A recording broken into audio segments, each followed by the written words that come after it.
were sitting there reading, and I was reading Psalms 27, because it was the 27th day. And as I was reading it, something happened I've never felt before. It wasn't an emotion. There's no way to explain to you how it felt. The only way I can explain to you how it felt is if any of you guys have been drug addicts before, you know that rush, that feeling you get off of it. It was better than anything I've ever taken. Amen. It was better. And praise God.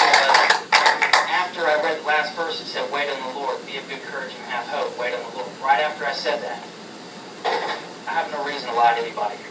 I left my body for a second, and I seen a light. I'm not joking, a light. But it wasn't like a regular light.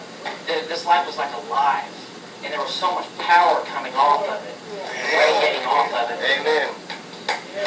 Man, like, I'll be honest with you, if I could have stayed there, I wouldn't be here right now. For real.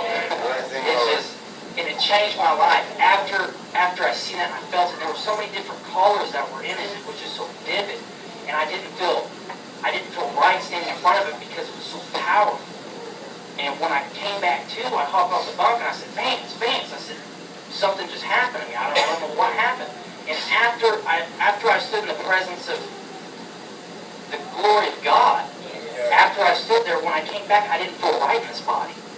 I didn't feel at home anymore. Like I wasn't meant to be here. It was crazy. And ever since then, my life has just, my life has just changed dramatically. And like, I don't have to get high anymore. I don't have to have to support me a couple pills anymore. Something's changed. I can wake up in the morning and I feel like somebody slipped pills on my train. Because I'm so joyful. I mean, there's no other way to explain it.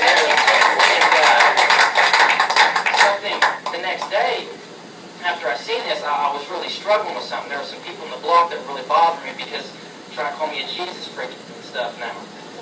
Well, I was really angry about something. I wrote down this verse that said, "He said unto me, my grace is sufficient for you, for my strength is made perfect in weakness." Well, I had this written in my pocket.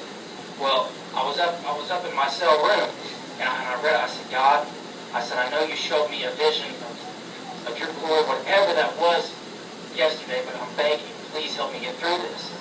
I pulled out that verse and I read it. I'm like, "All right, God, I'm going to trust in you." So I put it back in my pocket. I walk out of the room. As soon as I walk out of the room, I start going down the stairs. I didn't even know I was on a Christian station, by the way. I'm walking downstairs. I look at the screen. The same verse I just pulled out of my pockets at the bottom of the TV screen. And I'm not kidding. Everything in jail that I was studying in the morning, when I'd be watching the Christian station at night, would go right into what I was talking about. Amen. I'm like, it's got to be God. It blew my mind. And it was like, and I went to court because I'm on house arrest now.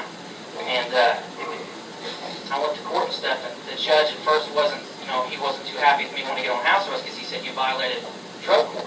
You got to go do your sentence." And I was facing a little bit of time, and something inside me just said, "Keep praying, man. Keep having faith. Keep having faith."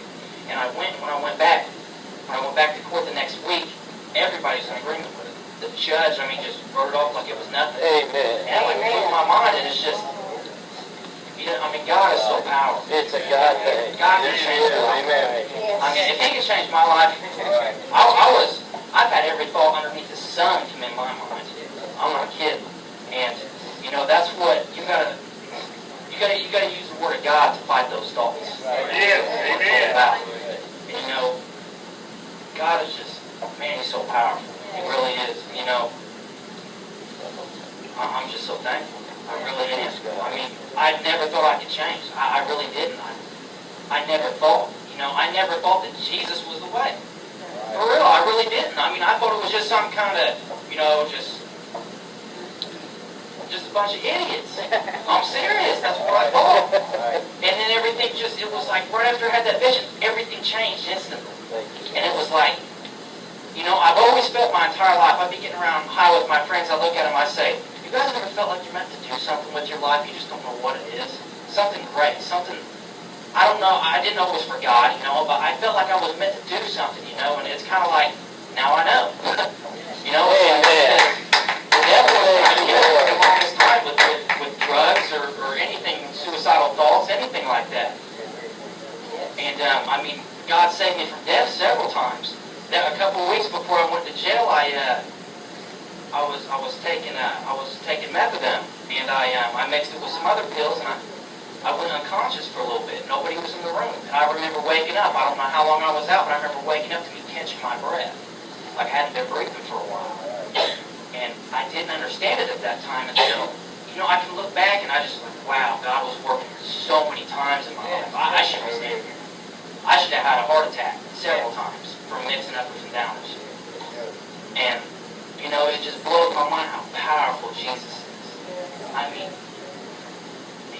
it's just, trust. If there's one thing I can tell you tonight, and you may never hear anything from me again, but if there's one thing I want you to hear from me, it's trust God.